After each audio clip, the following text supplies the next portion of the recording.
Global happenings today. We communicate. We analyze global news. Stay tuned. Hello beautiful people, welcome back to our channel. Many Nigerians did not know that there was something missing during the 27 lawmakers who defected or who claimed they never defected from a PDP to APC. They made a lot of things public, but this particular one was never public.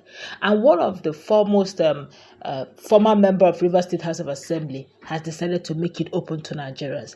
As the crisis in Rivers State, political crisis in Rivers State deepens, that takes a different tone. I guess there are more dimensions and more twists and tone. I tell you this is bigger than what even 27 lawmakers thought it would be. But before we go to the newspaper, please subscribe to our channel. Let's hit the ground running now. Tamulo Sesigogo Jaja is a former member of the Rivers State House of Assembly. He has actually accused the 27 lawmakers from the state, that's Rivers State, of cancelling vital information regarding their defection to the All Progressive Congress APC. Now, according to Jaja, these legislators, after switching parties, secured a court order from the Federal High Court to protect their positions. Now, the order he claims prevents the Independent National Electoral Commission, INEC, from taking any action against them, including seizing their offices or withdrawing their certificates of return. Now, during an interview, Jaja emphasized that despite obtaining this court injunction, the lawmakers have not made this information public. He argued that the lack of transparency is misleading, especially since the public deserves to know the legal measures these legislators have taken to safeguard their seats.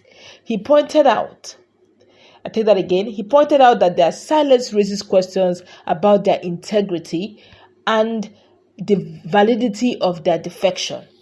The former lawmaker further stressed that any politician who defects from their party automatically forfeits their seat. Citing a Supreme Court precedent, Jaja maintained that there is a clear legal framework in Nigeria that mandates the loss of office once a lawmaker leaves the party under which they were elected. This precedent, he said, should have been adhered to in this case of the defecting lawmakers. That's the legislators. Jaja also criticized the legislators for running to the court to secure an injunction that would allow them to retain their office despite their defection. He contended that the lawmakers were aware of the consequences of their actions but chose to use legal maneuvers to avoid the repercussions. According to him, the efforts to shield themselves from accountability demonstrate a lack of respect for the rule of law. In addition, he argued that the case of Martins Amaewhule, who was declared the authentic speaker by the court, is flawed because the decision was made before Amaewhule defected to APC. Jaja suggested that this fact undermines the legitimacy of the court ruling, as it fails to take into account the implications of Amaewhule's defection. He believes that the court's decision does not align with the established legal principle on defections. Jaja called for greater transparency from the 27 defecting legislators and insisted that the public deserves to know the full extent of the legal measures the 27 lawmakers have taken. He reiterated that the Supreme Court's precedent is clear and that no lawmaker should be able to retain their office after defecting from the original party. Now, according to him, any attempt to do so is legally unsound and unethical. He said, and I quote him again, the 27 lawmakers ran to a federal high court, swearing to their defection to APC and asking the court to restrain INEC from either withdrawing their certificates of return or even filling their offices. And that also brings to bear when Oko Jumbo called on INEC to open up and make a rerun, have another election declaring those seats vacant, INEC seem not to respond simply because they sent a court injunction which the lawmakers have not made public that INEC is responding to. Now the question, my colleague is in the house, the question is INEC obeying the court injunction, or will INEC uphold the rule of law and the Constitution of the Federal Republic of Nigeria? Well, for me, I must say that judiciary, to some extent, have contributed to a lot of anomalies in the system.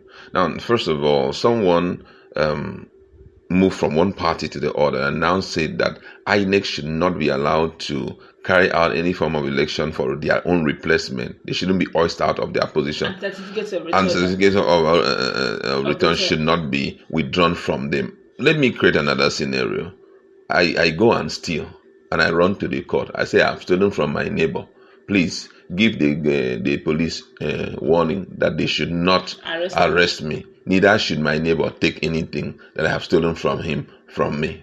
Does it make any sense when the Constitution has already made provision? They are called judiciary, as a third arm of government, are known for interpretation of the law. They hold the constitution of the country in high esteem. They are the ones interpreting it.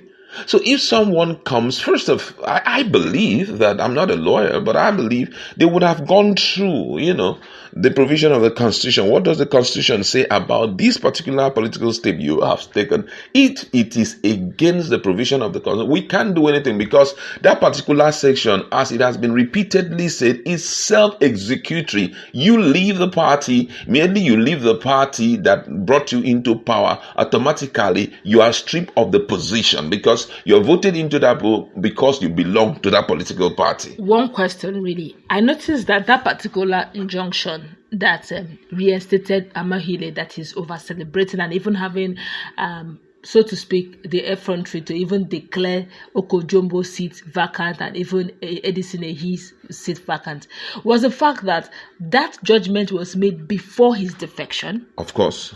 And I believe that by now, even the judges know that they defected. Yes. So I would have expected that even when they pass their final verdict, they should take in cognizance, they should recognize the fact that these guys have defected.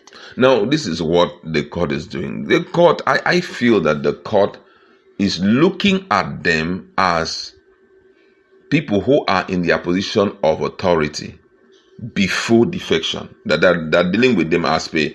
When they came to court, they did not defect as at the time they came to court. Okay, so we are dealing with you. That's why Fubara is there. Even if Fubara goes to Supreme Court and there are demands for them Fubara to represent blah blah blah blah blah blah, the self-executory provision of the Constitution which they violated is still there to stop them. I would have gone back to see I can present the budget to them, but unfortunately they are not there. What do you mean that they are not there? Because they cross-carpeted to another political party, and according to the self-executory provision of the Constitution, when you do that, automatically you are stripped of your position. So right now, these guys, that's stripped of their position. So that's why I cannot represent it again. But why is INEC obeying court injunction as against the Constitution of the land? I don't know why they are doing that, because right now we are in a fix. Don't forget that fairly recently, the plenary,